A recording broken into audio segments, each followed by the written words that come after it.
Uttar Pradesh BJP के तमाम सारे ब्राह्मण विधायकों ने अलग से एक बैठक की है, उसको नाम दिया गया सहभोज। हमारे साथ बीजेपी के एमएलसी उमेश द्विवेदी जी मौजूद हैं, जो कि उस बैठक में शामिल भी थे। उमेश जी, मुझे बताइए कि ये सहभोज की बैठक का मुख्य जो उद्देश्य था वो क्या रहा? देखिए, ब्राह्मण हमेशा से भारतीय संस्कृति और सभ्यता का पोषक रहा है, सबको लेके चलने वाला रहा है। आज इस तमाम बिगड़ी हुई परिस्थिति में जो देश की स्थिति है, समाज की स्थिति है, तमाम जातियों में देश प्रदेश बटा हुआ है। तमाम अधिकारी भी जो है वो ब्राह्मणों के खिलाफ बोल रहे हैं। अभी बिहार में एक घटना घटी, आपने देखा होगा कि वो हमारे बेटियों को हमारे पास भेजेंगे तब हम विचार करेंगे। तो ऐसे जो समाज की विकृति है उसको कैसे हम लोग सही कर सकते हैं, कैसे हम लोग सही समाज को लेके आगे बढ़ सकते हैं, इस पे एक चर्चा थी चाय पर। इसके लिए हम लोग सब इकट्ठा हुए तो थे। ये पीएन पाठक जी ने बुलाई थी बैठक? कुल कितने विधायक थे इस बैठक में? 45-46 विधायक के आसपास थे वहाँ पे। सारे ब्राह्मण वर्ग से? लगभग हाँ, सारे ब्राह्मण विधायक थे। एक एमएलसी धर्मेंद्र सिंह जी वहाँ अलग से थे, वो आए हुए थे, उनको बुलाया गया था इसे विशेष रूप से। तो इस तरह के समाज को हम कैसे आगे बढ़ा सकते हैं, कैसे लेके चल सकते हैं, इस पे चर्चा। मुझे बताइए कि पिछले सत्र के दौरान एक कुटुंब बैठक हुई थी जिसमें तमाम सारे क्षत्रिय विधायक शामिल हुए थे। इस बार सत्र के दौरान ब्राह्मण विधायकों ने अलग से बैठक कर दी। क्या मतलब वो कुछ महत्व कम मिल रहा है क्या?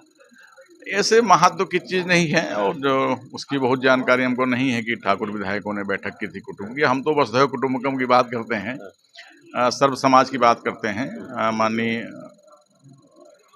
मोदी जी के नेतृत्व में देश और माननीय योगी जी के नेतृत्व में हमारा प्रदेश चल रहा है, उसको और कैसे बेहतर हम लोग आगे बढ़ा सकते हैं, सारे समाज को कैसे लाभ मिल सकता है, हमारा प्रदेश कैसे देश का सिरमौर बन सकता है, हमारा देश कैसे दुनिया का सिरमौर बन सकता है, इस पे हम लोगों ने चर्चा की। सरकार में ब्राह्मणों की भूमिका को लेकर कोई बातचीत? सरकार में तो भूमिका में है ही है, ब्राह्मण हमेशा से रहा है, सभी सरकारों में ब्राह्मणों की भूमिका रही, सरकार में भी है और हमेशा रहेगी। समाज में भी है, सरकार में भी है, तो उसमें कोई चर्चा जैसा कोई विषय नहीं है। निष्कर्ष क्या निकला? निष्कर्ष यही है कि हम सब लोग पूरे समाज को लेकर के आगे बढ़ें।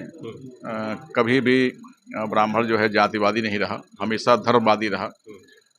धर्म को आगे बढ़ाया है, संस्कृति को आगे बढ़ाया है, सभ्यता को आगे बढ़ाया है। इस ओर हम लोग आगे बढ़ें। अगली बैठक कब होगी? बहुत जल्दी होगी, लखनऊ में ही होगी? लखनऊ में ही होगी। तो क्या योगी जी से भी मिलने वाले हैं आप लोग? ऐसा तो कोई एजेंडा नहीं है, लेकिन अगर कोई उनके यहाँ से बुलावा आएगा तो मिलने में कोई दिक्कत भी नहीं है। क्या क्या खाने का इंतजाम था? कल पता चला कि वो मंगलवार का दिन था तो बहुत सारा व्रत का भी आइटम था। हाँ, उसमें फलाहार की ही व्यवस्था ज्यादा थी, बाकी खाने पीने की व्यवस्था थी। प्रमुख तौर से कौन कौन लोग शामिल हुए बैठक में? सही रत्नाकर जी थे और प्रकाश द्विवेदी थे, जौनपुर के रमेश जी थे, बदलापुर वाले थे, बस सभी लगभग प्रमुख लोग। जब 46 विधायक थे तो अपने आप समझ सकते हैं कि लगभग सारे लोग थे। कुल 46 लोग। हाँ, 46 लोग। तो जल्दी फिर बैठक होगी।